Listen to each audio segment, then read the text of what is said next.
¿Te quejas de que te cortaron el agua caliente o de que el internet va lento? Después de esta historia, empezarás a querer el lugar donde vives. Hoy te llevaré a sitios donde salir a la calle sin un arma es casi un suicidio y donde el aire se puede cortar con un cuchillo. Empezaremos con lugares extraños y extremos, pero te advierto algo. Las últimas localizaciones de esta historia son un auténtico infierno en la Tierra, especialmente la número 13. Hay ciudades donde el metal vale más que la vida humana. Vamos a empezar. Antes de continuar, suscríbete al canal y deja un like. Este viaje no es cómodo, pero te prometo que no lo vas a olvidar. Primer lugar, Setenil de las Bodegas, España. Cuando pensamos en España, imaginamos playas, sol, jamón y sangría. Pero en la región de Andalucía existe un pequeño pueblo que puede provocarte un ataque de claustrofobia, incluso si solo lo ves en la pantalla del móvil.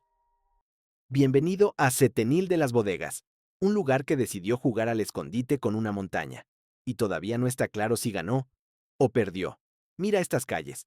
A primera vista parecen escenas de una película de catástrofes, como si un meteorito gigante hubiera caído sobre el pueblo, pero se hubiera detenido a centímetros de los tejados, sin aplastar las casas, sin destruir nada, solo quedándose ahí, suspendido sobre la vida cotidiana. Pero no es un meteorito, no es un efecto especial, no es Photoshop. Aquí la gente vive literalmente bajo una roca, y no es una metáfora. Mientras la mayoría de las ciudades se construyen sobre colinas o en valles, los habitantes de Setenil hicieron algo completamente distinto. Encontraron una gigantesca formación de roca basáltica, esculpida por el río durante millones de años, y pensaron, esta es una buena idea para un techo. En lugar de levantar paredes y tejados tradicionales, simplemente integraron sus casas dentro de cuevas y cavidades naturales. El resultado es un extraño sándwich arquitectónico. Roca abajo, roca arriba, y en medio, tu cocina y tu dormitorio. Ahora imagina despertarte aquí. Abres los ojos por la mañana, y en lugar de ver un techo blanco con una lámpara, ves una masa negra, rugosa y pesada de piedra natural, colgando justo encima de tu cama. Una roca que pesa miles de toneladas. Presiona, aplasta visualmente. Da la sensación de que, si la gravedad decide bromear contigo, todo podría terminar en un segundo. Los habitantes locales dicen que uno se acostumbra rápido, que después de un tiempo deja de dar miedo. Pero los turistas no suelen estar tan tranquilos.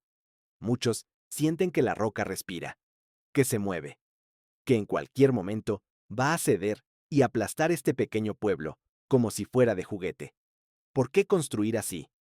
¿De verdad no había espacio en los campos alrededor? La respuesta es más inteligente de lo que parece. Andalucía es un horno en verano y un lugar de vientos fríos en invierno. La roca funciona como un aire acondicionado natural. Cuando afuera hay más de 40 grados, dentro de estas casas, la temperatura ronda los 20. En invierno, la piedra retiene el calor. El ahorro energético es enorme. Además, en tiempos antiguos, este tipo de construcción era perfecta para la defensa. No puedes quemar ni derribar una casa que es parte de la montaña. Pero toda moneda tiene su lado oscuro. Vivir bajo una roca significa vivir en penumbra constante. En Setenil hay calles donde la luz del sol no entra jamás, literalmente nunca. Una de ellas se llama Cueva de la Sombra. Allí siempre es crepúsculo, incluso al mediodía. A pocos metros, el sol quema. Aquí reina la oscuridad. La humedad es otro problema. El aire es pesado. Las paredes respiran agua. Aparecen moho, hongos y problemas de ventilación. Y por supuesto, está el miedo. Sí, el basalto es resistente, pero sigue siendo naturaleza. El agua, el viento y el tiempo erosionan cualquier cosa. La erosión es lenta, pero imparable. Mientras caminas por estas calles, una idea se clava en tu cabeza. ¿Y si hoy es el día? ¿Y si una microgrieta que lleva 100 años creciendo decide romperse ahora mismo? ¿Y si ocurre un pequeño terremoto? En 1860 ya hubo un derrumbe aquí que destruyó varias casas. El riesgo nunca desaparece. Es vivir bajo una espada de Damocles, solo que en lugar de una espada, Hay una roca del tamaño de un edificio de 5 pisos. Aún así, para los casi 3.000 habitantes de Setenil, esto es simplemente su hogar. Beben café en bares, cuyo techo es un acantilado suspendido. Tienden la ropa bajo bóvedas de piedra. Crían a sus hijos en la sombra de la montaña. Todo parece pintoresco, casi acogedor. Pero seamos honestos. Podrías dormir tranquilo sabiendo que sobre tu cabeza cuelga 1.000.000 de kilos de roca, sostenidos únicamente por la paciencia de la naturaleza y las leyes de la física. Si esta historia ya te hizo mirar tu techo con otros ojos, deja un like y suscríbete al canal. Esto es solo el comienzo. En la siguiente parte, viajaremos al otro extremo del planeta, a un lugar donde las ciudades no se construyen sobre la Tierra, sino debajo de ella. Ahora nos vamos al otro extremo del planeta, al continente rojo. Bienvenido a Australia, pero olvídate de la ópera de Sydney, de las playas y del surf.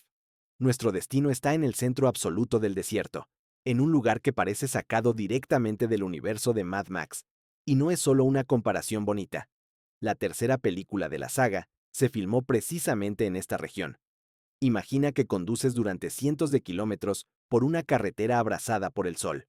A tu alrededor solo hay polvo rojo, arbustos secos y un silencio absoluto. El navegador anuncia: ha llegado a su destino. Coober Pedy. Te detienes, sales del coche, miras alrededor y no ves nada. No hay ciudad, no hay edificios, no hay calles, solo colinas extrañas de tierra y tubos de ventilación que sobresalen del suelo. Parece una base abandonada en Marte o el escenario de un apocalipsis nuclear. Pero la ciudad está ahí. Simplemente no está sobre la Tierra, está debajo. Coober Pedy es la capital mundial del ópalo y al mismo tiempo la ciudad subterránea más famosa del planeta. ¿Por qué alguien decidiría vivir bajo tierra como un topo? La respuesta es simple y brutal. El clima aquí no es duro, es mortal. En verano, la temperatura supera fácilmente los 50 grados. No hay sombra. El asfalto se derrite. Los aparatos electrónicos fallan. Y en los días más extremos, los pájaros caen muertos del cielo por golpes de calor. A esto súmale tormentas de arena constantes y millones de moscas. Vivir en la superficie es una tortura voluntaria. Así que los habitantes tomaron una decisión radical. Agarraron picos, dinamita y se fueron hacia abajo. Porque a solo 5 o 10 metros bajo tierra, la temperatura se mantiene todo el año alrededor de los 23 grados. No hace falta aire acondicionado. No se oye el viento. Reina un silencio sepulcral. ¿Y cómo es vivir ahí dentro? Tal vez imaginas cuevas húmedas y oscuras, pero no, son apartamentos completos y sorprendentemente cómodos. Bajas por una escalera y entras en una sala enorme, con techos altos, alfombras, televisores de pantalla grande y wifi de alta velocidad. Hay dormitorios, cocinas, baños, todo lo que tendría una casa normal, con una diferencia fundamental. No hay ventanas. Ninguna. Aquí nunca sabes si es de día o de noche. No sabes si llueve o si el sol está quemando la superficie. Solo lo descubres mirando el reloj o subiendo a la calle. La infraestructura de Coober Pedy es algo que rompe la cabeza. Bajo tierra, no solo hay casas, hay iglesias excavadas en la roca, con altares y vitrales. Hay bares subterráneos donde se juega al billar, galerías de arte y hasta hoteles para turistas. Puedes alquilar una habitación y sentirte como un habitante de un búnker del universo Fallout. Por cierto, el nombre Coober Pedy viene de una expresión de los aborígenes locales que significa literalmente hombre blanco en un agujero. Bastante preciso. Pero la característica más increíble de vivir aquí es la reforma del hogar. En cualquier otra ciudad, si necesitas más espacio, compras otra vivienda o construyes una ampliación. Aquí es más fácil. Nació un hijo y necesitas una habitación extra. Tomas un martillo neumático, perforas la pared durante un par de días y listo. Nueva habitación. Y lo más absurdo es que durante esa reforma puedes hacerte rico. Ha habido casos reales de personas que ampliaban su salón y encontraban una veta de ópalo valorada en decenas de miles de dólares. Tu casa literalmente te paga por vivir en ella. Pero no te apresures a envidiar esta vida. Vivir bajo tierra afecta la mente. La falta de luz solar y el espacio cerrado pueden provocar depresión, ansiedad y pérdida de la noción del tiempo. Y el mayor peligro no está abajo, sino arriba. Toda la zona alrededor de la ciudad parece un queso suizo. En la búsqueda de ópalos, la gente ha perforado miles de pozos verticales de hasta 30 metros de profundidad. Muchos no están señalizados ni protegidos. Son simplemente agujeros abiertos en medio del desierto. Si sales a caminar de noche sin una linterna potente y das un paso en falso, caerás en una oscuridad profunda de la que nadie te sacará. Por eso a los turistas se les repite una y otra vez: no corran, no caminen hacia atrás y miren siempre al suelo. Aquí puedes caer literalmente a través de la tierra. Si esta historia ya te parece extrema, deja un like y suscríbete al canal, porque en la siguiente parte viajaremos a un lugar donde no hay sol, no hay descanso. Bienvenido al noreste de la India, al estado de Meghalaya. Su nombre se traduce como la morada de las nubes. Suena poético, casi romántico, pero la realidad aquí se parece más a una tortura lenta y constante, hecha de agua, mucha agua. Mawsyn Ram está reconocido oficialmente como el lugar más húmedo del planeta Tierra. Olvídate del típico chaparrón de verano o de una semana lluviosa. Aquí no hablamos de lluvia intermitente. Hablamos de una pared continua de agua que cae del cielo durante semanas, meses, sin detenerse ni un solo minuto. Al año caen casi 12 metros de lluvia. Para que te hagas una idea, es como si el nivel del agua subiera hasta el cuarto piso de un edificio, cada año. La vida en un lugar así es una lucha permanente contra la humedad. Lo primero que notas no es lo que ves, sino lo que oyes. El sonido. Un estruendo constante de gotas golpeando los techos de metal. Un ruido tan fuerte que, según cuentan los habitantes, en las escuelas los profesores tienen que gritar para que los niños los escuchen. Hablar en la calle es casi imposible. No existe el silencio. Nunca. Pero el verdadero enemigo es la podredumbre. La humedad se mete en todo. En la ropa, en la comida, en los huesos. Lavas una camiseta, la cuelgas para que se seque y 3 días después sigue mojada y empieza a oler a moho. Los aparatos electrónicos mueren rápido. Los contactos se oxidan. Las cerillas se vuelven inútiles. La comida se estropea antes de que puedas terminarla. Los locales bromean, diciendo que si te quedas quieto demasiado tiempo, el musgo empezará a crecerte encima. ¿Cómo sobrevive la gente aquí? Los paraguas normales no sirven de nada. El viento los arranca de las manos en segundos. Por eso las tribus locales casi inventaron su propia solución. Los knups. Son capas rígidas tejidas con bambú y hojas de plátano que se llevan en la espalda y cubren la cabeza como un caparazón. Desde lejos, la gente parece enormes tortugas humanas, avanzando entre la niebla y la lluvia. Es extraño, pero eficaz. Las manos quedan libres para trabajar bajo el diluvio. Y lo más sorprendente de Mawsyn Ram no es el clima, es su arquitectura. Aquí, los puentes normales de madera o concreto se pudren y colapsan muy rápido. Así que los habitantes encontraron una solución que parece sacada de una película de fantasía. No construyen puentes, los cultivan. Sí, literalmente, los hacen crecer. Utilizan las raíces aéreas del Ficus elástica, un tipo de árbol de caucho. Con estructuras de bambú, guían las raíces a través de ríos y barrancos. Con los años, las raíces se entrelazan, se endurecen y forman un puente vivo. Estos puentes no se oxidan, no se pudren, están vivos. Y cuanto más viejos son, más fuertes se vuelven. Algunos tienen más de 500 años y pueden soportar el peso de 50 personas al mismo tiempo. Es uno de los ejemplos más impresionantes de cooperación entre el ser humano y la naturaleza que existen en el mundo. Pero no te equivoques, esto no es un cuento de hadas. La vida aquí es dura. Los caminos se destruyen constantemente. Los deslizamientos de tierra son comunes. El suministro eléctrico falla una y otra vez porque los transformadores explotan por la humedad. Trabajar en pendientes empinadas y resbaladizas bajo una lluvia helada es un infierno físico. Mao Sinram es un lugar donde el agua lo gobierna todo. Es Dios, rey y verdugo al mismo tiempo. Aquí entiendes lo frágil que es el ser humano frente a los elementos. Nosotros nos escondemos de la lluvia en casas cálidas. Aquí, la lluvia no es algo de lo que te escondes, es el entorno en el que existes. Si esta parte ya te hizo agradecer un día seco, deja un like y suscríbete al canal, porque en la siguiente historia viajaremos aún más al norte, a un lugar donde la muerte está prohibida por ley, y salir sin un rifle puede costarte la vida. Ahora nos movemos aún más al norte, tan al norte que el mapa empieza a perder sentido. Bienvenido al archipiélago de Svalbard, a la ciudad de Longyearbyen. Oficialmente, es el asentamiento permanente más septentrional del planeta donde vive gente común, no solo científicos o militares.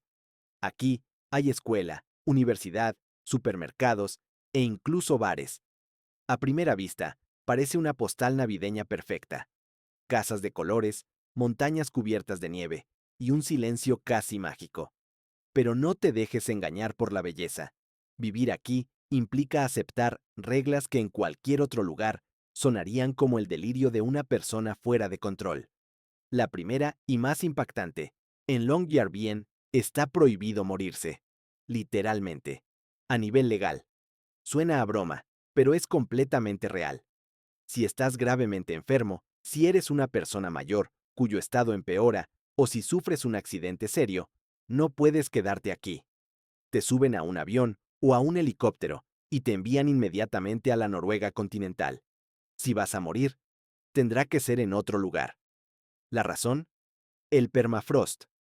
El suelo aquí está congelado a cientos de metros de profundidad.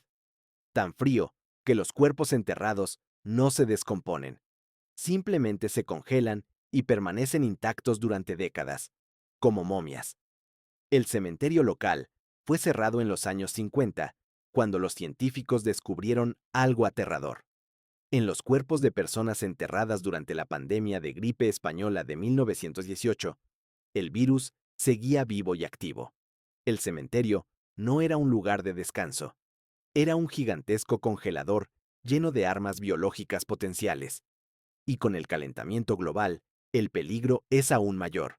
Si el permafrost empieza a derretirse, esos virus antiguos podrían liberarse otra vez. Pero eso no es lo único que hace de este lugar algo extremo. Longyearbyen es prácticamente el único sitio del mundo donde está prohibido salir del asentamiento sin un rifle de gran calibre. No es paranoia, es supervivencia. En la isla viven unas 2.000 personas y más de 3.000 osos polares. Y aquí, el oso polar no es una mascota simpática de anuncios, es una máquina de matar perfecta. Pesa media tonelada, corre más rápido que un atleta olímpico y considera al ser humano simplemente como comida envuelta en colores. Los osos son los verdaderos dueños del territorio. Los humanos solo son invitados. Puedes encontrarte con uno en las afueras del pueblo. Por eso, en la universidad, hay cursos obligatorios de manejo de armas para los estudiantes. Las madres pasean con carritos de bebé, llevando un rifle colgado del hombro. Y las puertas de las casas y de los coches suelen dejarse abiertas. ¿Por qué? Para que, si un oso aparece de repente, puedas entrar corriendo en cualquier edificio y salvarte. Aquí, eso no es cortesía, es una norma de vida. Y luego está la noche polar. Imagina que el sol se pone en octubre y no vuelve a salir hasta febrero.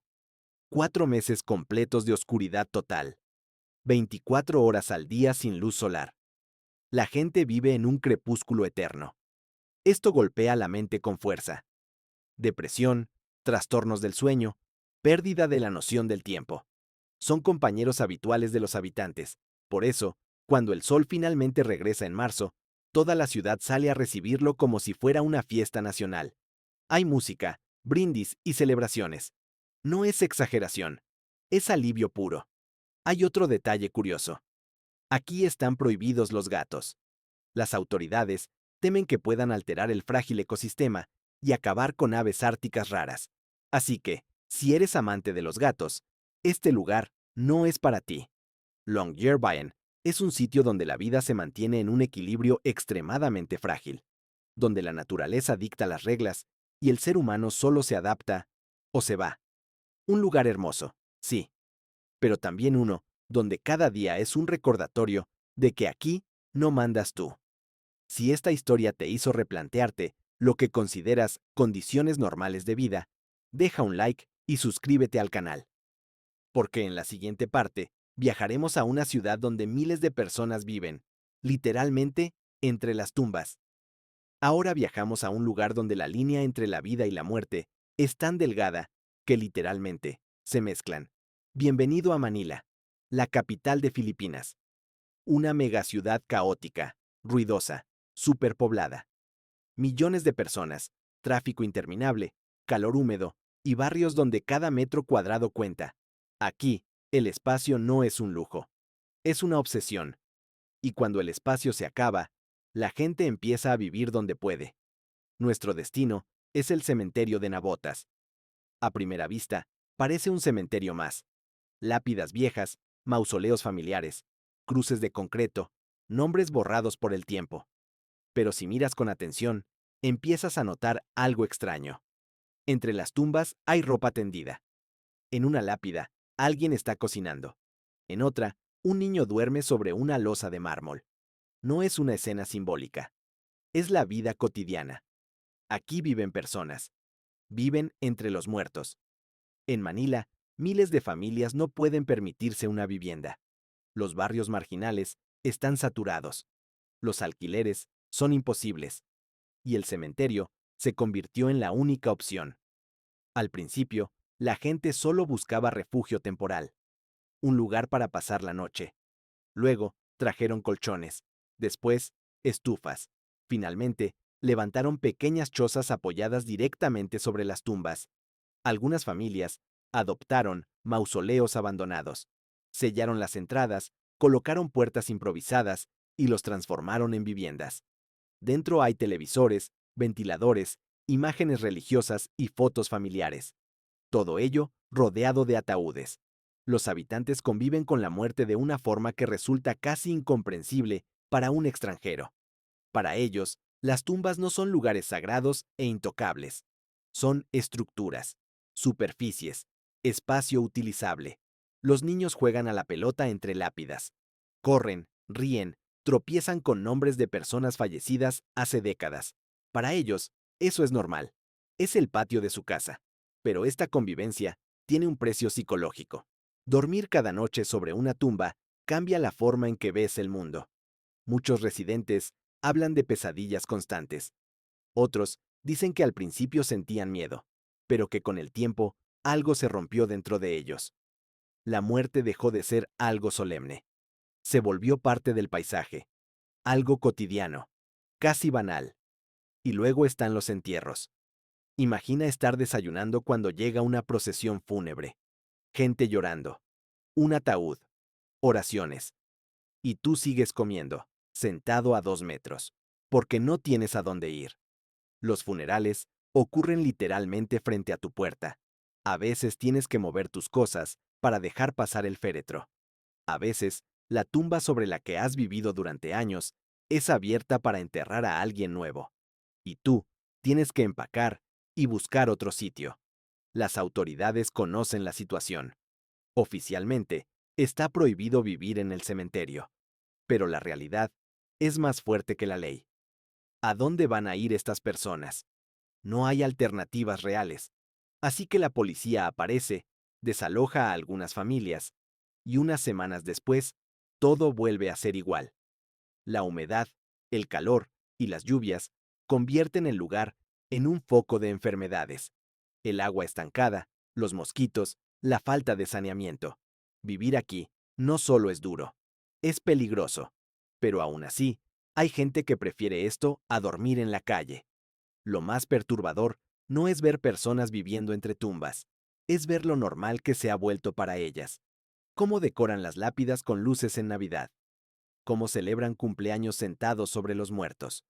Cómo la frontera entre hogar y cementerio desaparece por completo. Navotas no es un lugar embrujado. No necesita fantasmas. El verdadero horror Aquí, no es sobrenatural, es social. Es el resultado de una ciudad tan saturada que obliga a sus habitantes a negociar espacio incluso con los muertos. Si esta historia te hizo sentir incómodo, deja un like y suscríbete al canal, porque en la siguiente parte viajaremos a un lugar donde la vida cotidiana transcurre bajo una amenaza constante, desde el cielo. Ahora viajamos a Sudamérica, a un lugar donde el peligro no viene del suelo ni del agua, sino directamente del cielo. Un sitio donde la gente vive sabiendo que, varias noches al año, sobre sus cabezas se desata uno de los fenómenos naturales más violentos del planeta. Bienvenido al lago de Maracaibo, en Venezuela, más concretamente, al territorio del relámpago del Catatumbo. Durante el día, la región parece tranquila. Casas sencillas, pueblos pesqueros, calor húmedo, palmeras y agua marrón, que se extiende hasta donde alcanza la vista. Nada parece fuera de lo normal. Pero cuando cae la noche, el cielo se transforma en algo completamente distinto. Algo que parece sacado de una película apocalíptica. Aquí ocurre el fenómeno de tormentas eléctricas más intenso y persistente del mundo. En esta zona, durante más de 250 noches al año, el cielo se ilumina sin descanso. Rayos constantes, uno tras otro, durante horas. No hablamos de una tormenta ocasional. Hablamos de hasta 40.000 relámpagos en una sola noche. El cielo parpadea como una lámpara estroboscópica gigante. No hay oscuridad real. La noche nunca es completamente negra. Durante siglos, los marineros utilizaban este lugar como referencia. El relámpago del Catatumbo era visible a cientos de kilómetros de distancia. Funcionaba como un faro natural. Pero lo que para los navegantes era una ayuda, para los habitantes locales es una amenaza constante. Vivir aquí significa convivir con el sonido ensordecedor de los truenos, un estruendo que hace vibrar ventanas, paredes y cuerpos. Los rayos caen tan cerca que el aire huele a ozono. Las descargas iluminan el interior de las casas, incluso con las cortinas cerradas. Dormir se vuelve complicado. El descanso nunca es profundo. Pero el verdadero peligro no es el ruido ni la luz, es el impacto directo. Los rayos caen sobre casas, árboles, embarcaciones y personas. A lo largo de los años, ha habido numerosos incendios provocados por descargas eléctricas, techos que se prenden fuego, líneas eléctricas destruidas, personas alcanzadas mientras trabajaban al aire libre o navegaban por el lago. Los habitantes han desarrollado sus propias reglas de supervivencia. Durante las tormentas más intensas, evitan salir, apagan dispositivos eléctricos, se mantienen lejos del agua. Algunas casas están equipadas con pararrayos improvisados, otras no tienen nada. En muchos pueblos, simplemente se acepta el riesgo como parte de la vida. Los científicos llevan décadas estudiando este fenómeno. La combinación de aire caliente y húmedo del lago, corrientes frías de las montañas andinas y gases liberados por los pantanos crea una tormenta casi perfecta, un sistema que se alimenta a sí mismo noche tras noche. No es un castigo divino, es física, pero eso no lo hace menos aterrador. Hay algo psicológicamente agotador en vivir bajo un cielo que nunca descansa, donde cada noche parece anunciar el fin del mundo. Algunos habitantes confiesan que, cuando las tormentas se detienen por unos días, sienten ansiedad. El silencio les resulta extraño, como si algo estuviera mal, como si el cielo estuviera conteniendo la respiración. Para los niños que crecen aquí, los relámpagos no son motivo de asombro. Son fondo, son paisaje. Aprenden desde pequeños a no contar los segundos entre el rayo y el trueno, porque aquí no sirve. Los rayos están siempre demasiado cerca, y aún así, la gente se queda, pesca, cría a sus hijos, vive, porque este lugar, tan peligroso como es, también es su hogar. Un hogar bajo un cielo que nunca se apaga. Si esta historia te hizo mirar las tormentas con otros ojos, deja un like y suscríbete al canal. Porque en la siguiente parte viajaremos a una ciudad donde el aire mismo es tan tóxico que respirar se convierte en un acto de resistencia. Ahora nos movemos a un lugar donde el peligro no se ve a simple vista, pero entra en tus pulmones con cada respiración. Viajamos al norte de la India, a una ciudad que durante años ha encabezado las listas de los lugares con el aire más contaminado del planeta. Bienvenido a Delhi. Desde lejos, la ciudad parece envuelta en una niebla espesa, pero no es niebla, es smog, una mezcla densa de partículas tóxicas, humo industrial, gases de escape y polvo en suspensión. En los días más críticos, la visibilidad se reduce a pocos metros. Los edificios desaparecen. El sol se convierte en un disco blanquecino y apagado. Respirar se siente como inhalar humo de incendio. En ciertas épocas del año, especialmente en invierno, la situación empeora drásticamente. Los agricultores de las regiones cercanas queman los restos de sus cosechas. El humo viaja cientos de kilómetros y queda atrapado sobre la ciudad por las condiciones atmosféricas. Delhi se convierte en una cámara de gas a cielo abierto. Las cifras son alarmantes. Respirar el aire de Delhi durante un solo día equivale, según algunos estudios, a fumar varias decenas de cigarrillos. Los hospitales se llenan de personas con ataques de asma, problemas cardíacos, infecciones respiratorias. Las mascarillas no son una moda ni una precaución temporal. Son una necesidad diaria. Los niños son los más afectados. Muchos crecen con pulmones dañados antes de llegar a la adolescencia. En las escuelas, las clases al aire libre se cancelan. En los días más extremos, las autoridades cierran los colegios porque el aire es literalmente peligroso para la vida. Imagina enviar a tu hijo a casa porque el simple acto de respirar puede enfermarlo. Pero la vida no se detiene. Millones de personas siguen yendo a trabajar. Los mercados siguen funcionando. El tráfico continúa avanzando lentamente bajo una nube gris permanente. La gente se acostumbra, y eso es, quizás, lo más inquietante, la normalización de algo que no debería ser normal. Los residentes desarrollan rutinas de supervivencia, purificadores de aire en casa, plantas en cada habitación, medicamentos siempre a mano. Algunos sellan ventanas con cinta para evitar que el aire entre. Otros simplemente aceptan el daño como parte del precio de vivir aquí. El smog no solo afecta al cuerpo, afecta a la mente. Vivir bajo un cielo gris constante genera una sensación de opresión, de cansancio permanente, de falta de esperanza. Hay días en los que no ves el cielo azul en semanas, y eso, poco a poco, te rompe por dentro. El gobierno intenta tomar medidas, restricciones al tráfico, cierres temporales de fábricas, campañas de concienciación.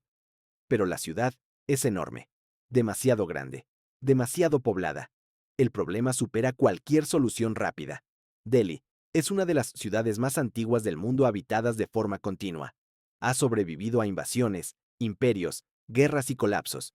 Pero hoy enfrenta a un enemigo diferente, invisible, silencioso, que no ataca de golpe, sino día tras día, respiración tras respiración. Si esta historia te hizo apreciar una bocanada de aire limpio, deja un like y suscríbete al canal, porque en la siguiente parte viajaremos a un lugar donde el suelo mismo puede tragarte vivo sin previo aviso.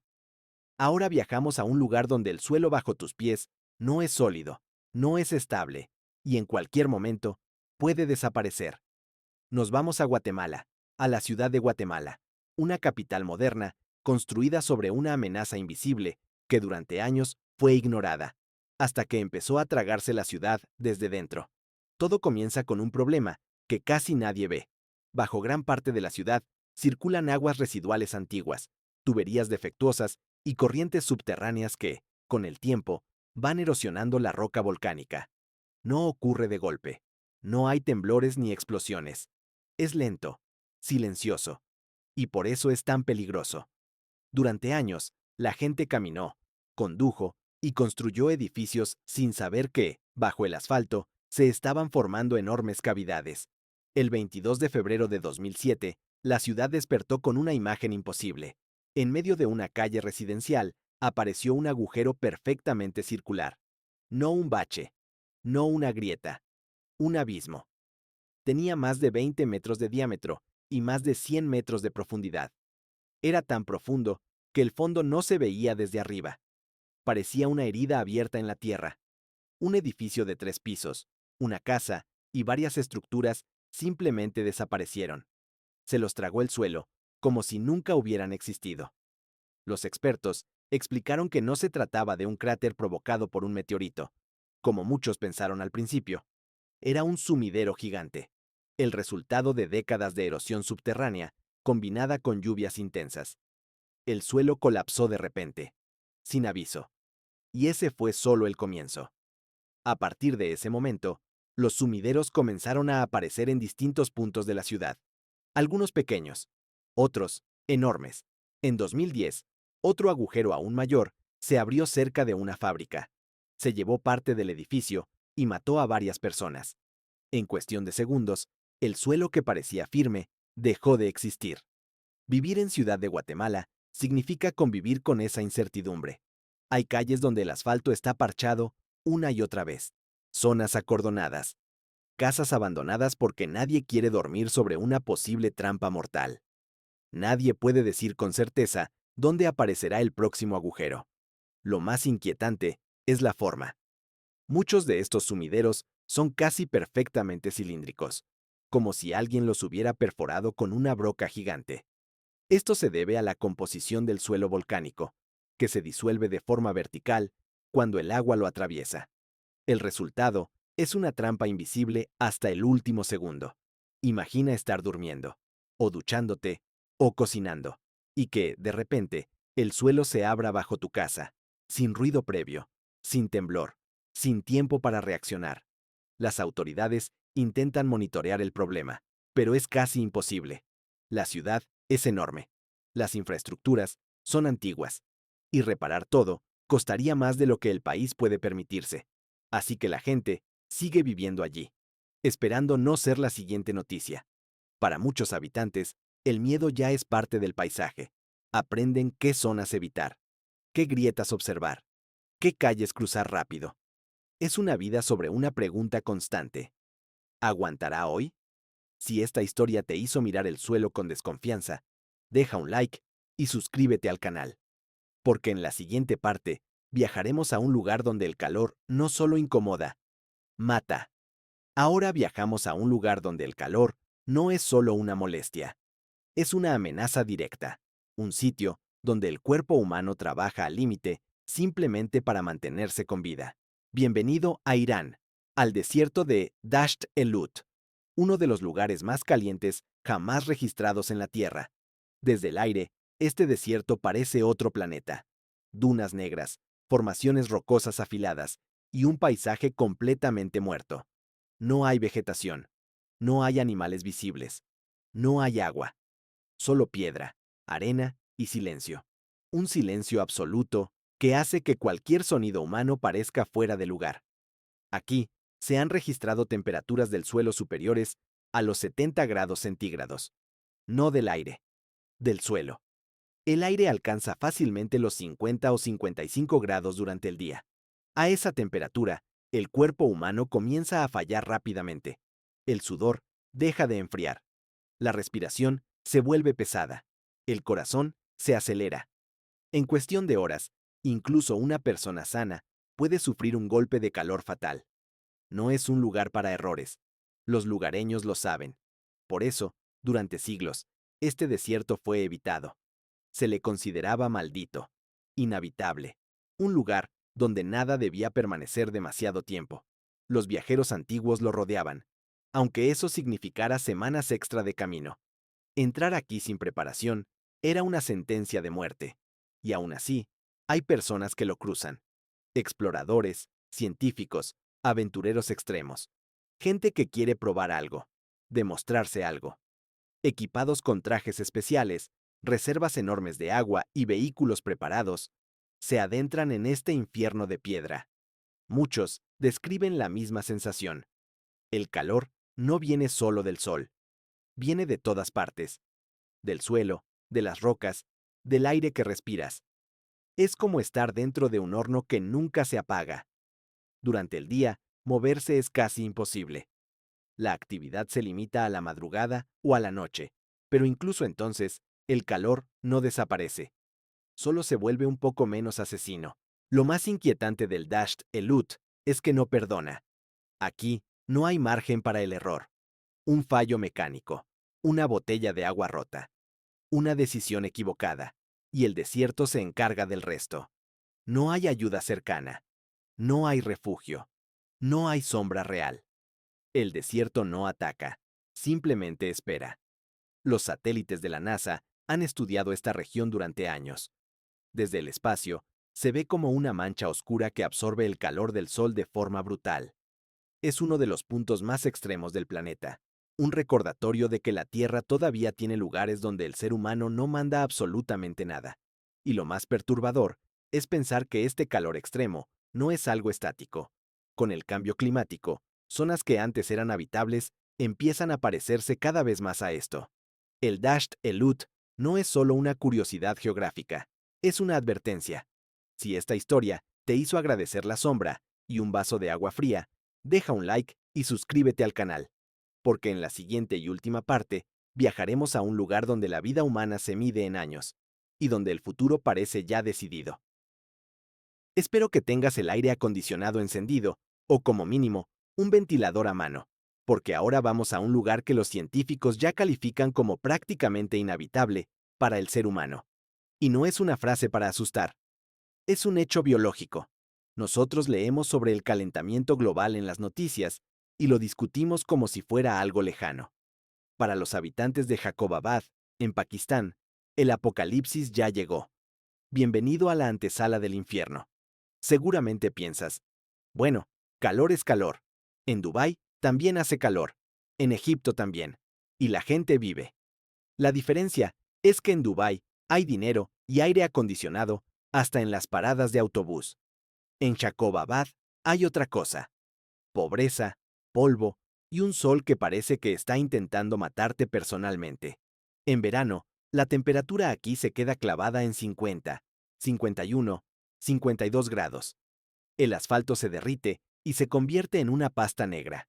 Si tocas una manija metálica sin un trapo, te llevas una quemadura seria. Las aves se desploman de los árboles porque el corazón simplemente no aguanta. Pero lo peor no es el número del termómetro. Lo peor es la humedad. Existe un concepto llamado temperatura de bulbo húmedo. Explicado sin tecnicismos, tu cuerpo se enfría sudando. El sudor se evapora y al evaporarse te quita calor. Ese sistema solo funciona si el aire puede absorber esa humedad. Pero en Jacobabad pasa algo que rompe la física de tu supervivencia. El aire está tan húmedo que el sudor deja de evaporarse. No te enfría, solo te empapa, y mientras más sudas, más te calientas por dentro. Los científicos dicen que el límite real de supervivencia humana está cerca de 35 grados de bulbo húmedo. Por encima de eso, incluso una persona sana, sentada quieta, a la sombra, con agua, puede morir en unas horas porque el cuerpo deja de poder expulsar calor.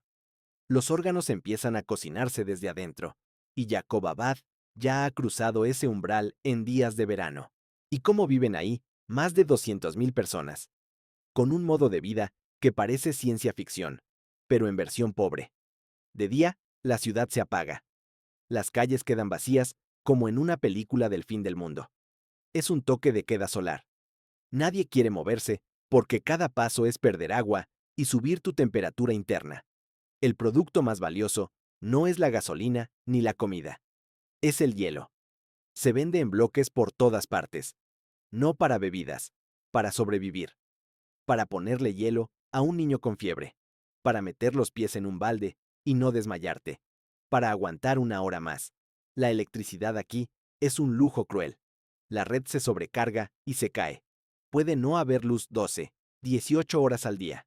Imagina eso. Afuera 50 grados. La noche no trae alivio, porque apenas baja a 40. El ventilador no funciona. El aire acondicionado no sirve si no hay corriente. Mucha gente duerme afuera, en el suelo, echándose agua encima, intentando engañar al cuerpo para que no colapse. Los más pobres recurren a métodos antiguos. Casas de barro y paja, incluso cubiertas con estiércol seco porque esas paredes, por absurdo que suene, aíslan mejor que el concreto. Los que tienen dinero instalan paneles solares y convierten su casa en un pequeño búnker frío. Y aquí, la desigualdad no es un tema social abstracto. Aquí significa lo más simple del mundo. ¿Quién vive y quién no? Los hospitales están siempre llenos. Golpes de calor, deshidratación, fallos renales. Los médicos dicen que la gente se ha vuelto un poco más resistente, que el cuerpo se adapta, pero esa adaptación no es una superpotencia, es una resignación. Y la pregunta obvia es, ¿por qué no se van? La respuesta también es obvia y terrible, porque no pueden. Pobreza. No hay a dónde ir. No hay dinero para escapar. No hay otra vida preparada. Jacob Abad no es un sitio extremo que alguien visita por turismo. Es una trampa climática con seres humanos dentro. Si esta parte te dejó incómodo, deja un like y suscríbete al canal, porque lo que viene ahora es todavía peor. En la parte 11, viajamos a un lugar donde el aire sabe a metal y azufre, donde el invierno dura casi todo el año y donde la ciudad existe como una cárcel industrial en medio de la nada. Abrígate bien. Y no es una frase hecha. Ahora viajamos a un lugar donde el aire tiene sabor metálico, donde el invierno dura casi todo el año, y donde la ciudad no existe porque alguien quisiera vivir allí, sino porque nadie podía irse. Bienvenido a Norilsk, Rusia, una de las ciudades más tóxicas y aisladas del planeta. Norilsk está tan al norte que se encuentra más allá del círculo polar ártico. Durante casi 2 meses al año, el sol simplemente no aparece. Oscuridad total. No amanecer. No atardecer. Solo noche. Y cuando el sol finalmente regresa, lo hace para revelar un paisaje que parece sacado de una pesadilla industrial. Desde lejos, la ciudad parece envuelta en una niebla espesa. Pero no es niebla. Es contaminación. Nubes constantes de dióxido de azufre, metales pesados y residuos químicos flotan en el aire día y noche. No importa si hace frío o viento. El humo nunca se va. Aquí se encuentra uno de los mayores complejos metalúrgicos del mundo. Níquel, cobre, paladio, todo se extrae y se procesa aquí. El problema es el precio. Norilsk es responsable de una parte enorme de la contaminación industrial del planeta. Según estudios, la ciudad emite más dióxido de azufre que algunos países enteros. Respirar aquí reduce tu esperanza de vida de forma medible. Los habitantes lo saben. Lo sienten en la garganta al salir a la calle, en el ardor constante de los ojos, en la tos crónica que casi todos desarrollan. La nieve, cuando cae, no es blanca, es gris, a veces negra, a veces amarilla, dependiendo de qué haya salido de las chimeneas ese día. Los árboles alrededor de la ciudad están muertos. Kilómetros de bosque completamente seco, quemado químicamente. No por fuego, por veneno. Y aún así, más de 170,000 personas viven aquí. Norilsk no tiene carreteras que la conecten con el resto de Rusia. No puedes llegar en coche, solo en avión o en barco, y este último, solo unos pocos meses al año, cuando el hielo lo permite. Es una isla terrestre, una cárcel geográfica. La ciudad fue fundada en los años 30 como un complejo de campos de trabajo forzado. Prisioneros del Gulag construyeron Norilsk bajo temperaturas de 40 grados, con herramientas básicas y condiciones inhumanas. Muchos murieron. Los que sobrevivieron levantaron la infraestructura que hoy sigue en pie. Después, cuando los campos cerraron, la ciudad siguió existiendo, porque la industria lo necesitaba. Vivir aquí significa aceptar reglas especiales. En invierno, si el viento es demasiado fuerte, se declara día de tormenta negra. No puedes salir, literalmente. El frío combinado con el viento puede matarte en minutos. Las escuelas cierran, las calles se vacían, el aire corta la piel. Los edificios están construidos sobre permafrost. Si el suelo se derrite, colapsan. Por eso, el calentamiento global es una amenaza directa. Casas enteras ya muestran grietas. Algunas se han tenido que abandonar. Y aún con todo esto, hay bares, teatros, escuelas, vida cotidiana. La gente se casa, tiene hijos, celebra cumpleaños. Porque el ser humano tiene una capacidad inquietante para normalizar lo imposible. Pero hay una pregunta que siempre aparece. ¿Por qué quedarse? La respuesta es simple y cruel. El salario. Aquí se paga mucho más que en otras regiones. Es un trato implícito. tu salud, a cambio de dinero. Muchos vienen por unos años con la idea de ahorrar y marcharse. Algunos lo logran, otros se quedan demasiado tiempo. Y cuando se dan cuenta, ya es tarde. Norilsk no es una ciudad fantasma. Es peor. Es una ciudad viva, en un entorno que lentamente la está matando junto con sus habitantes. Si esta historia te hizo pensar en lo que realmente significa trabajar hasta morir, deja un like y suscríbete al canal, porque en la parte 12 viajaremos a un lugar donde la Tierra misma está en guerra con quienes intentan vivir sobre ella. Ahora viajamos a un lugar donde la Tierra no es firme, donde el suelo se mueve, se abre y destruye todo lo que el ser humano intenta construir sobre él. Un sitio donde las casas no duran generaciones, ni siquiera décadas.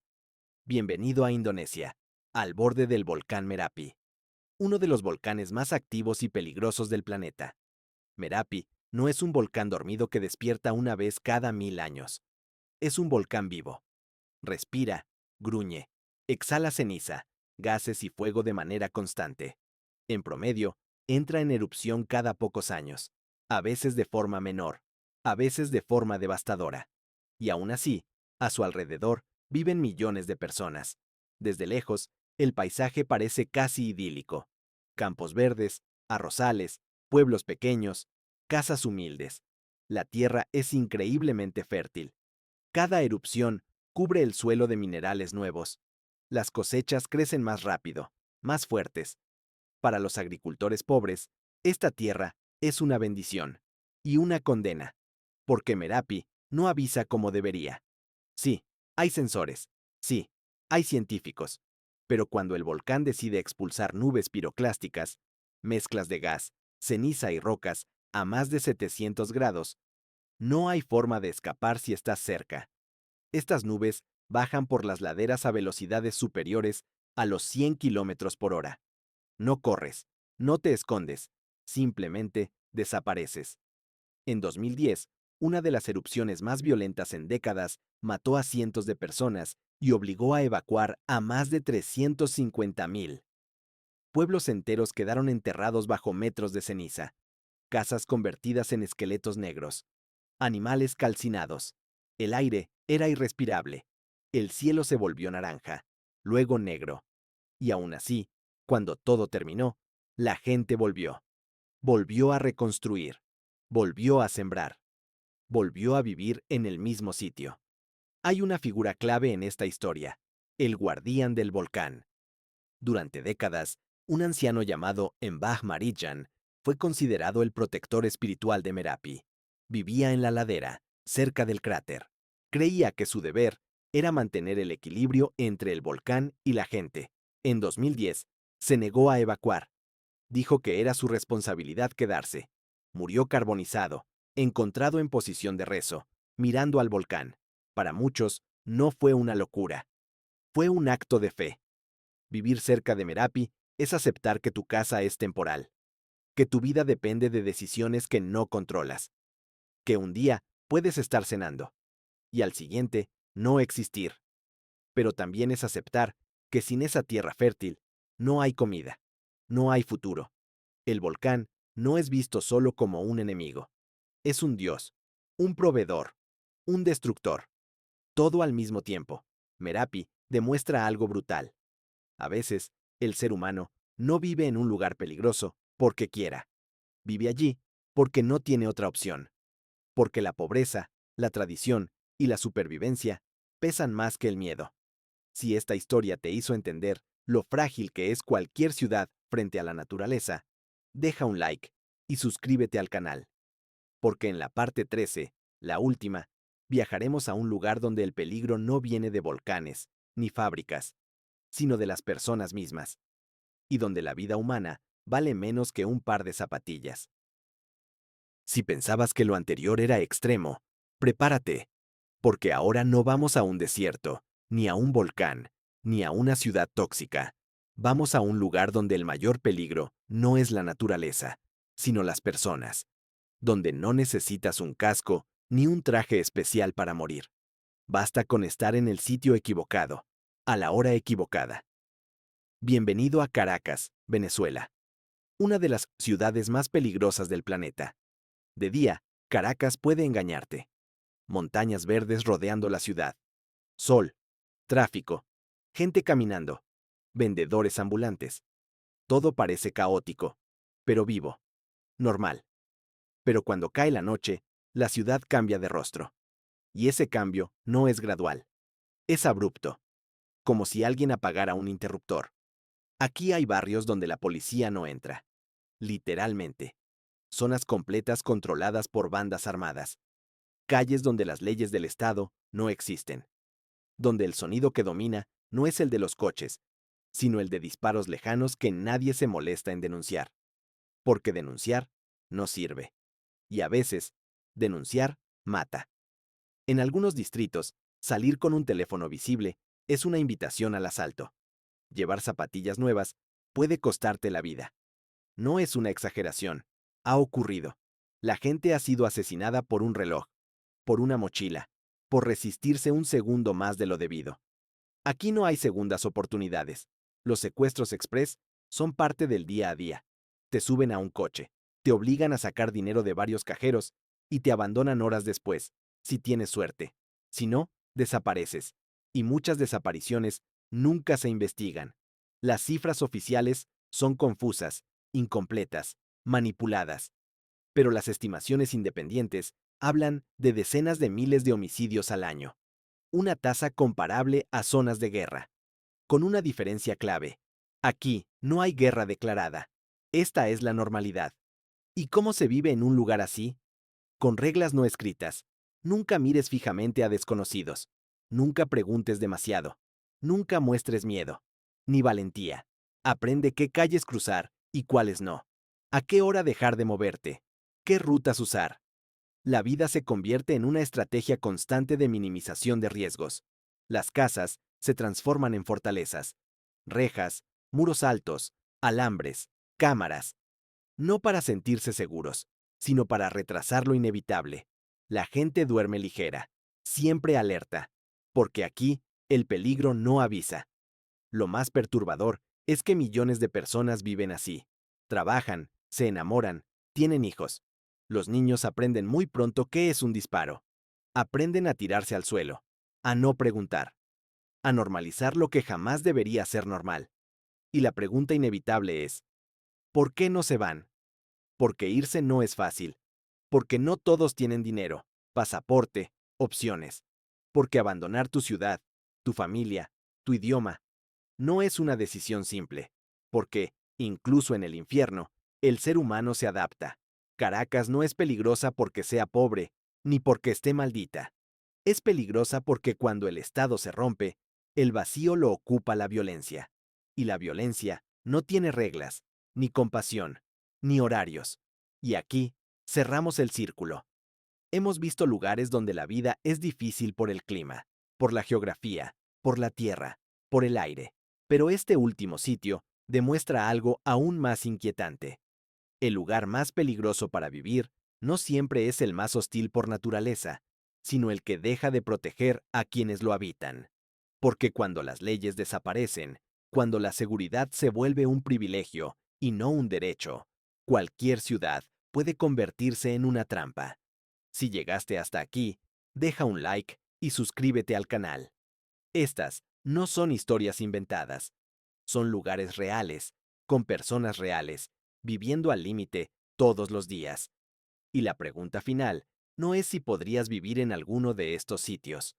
La pregunta es, ¿cuánto tiempo aguantarías antes de quebrarte? Gracias por acompañarme hasta el final. Chintosh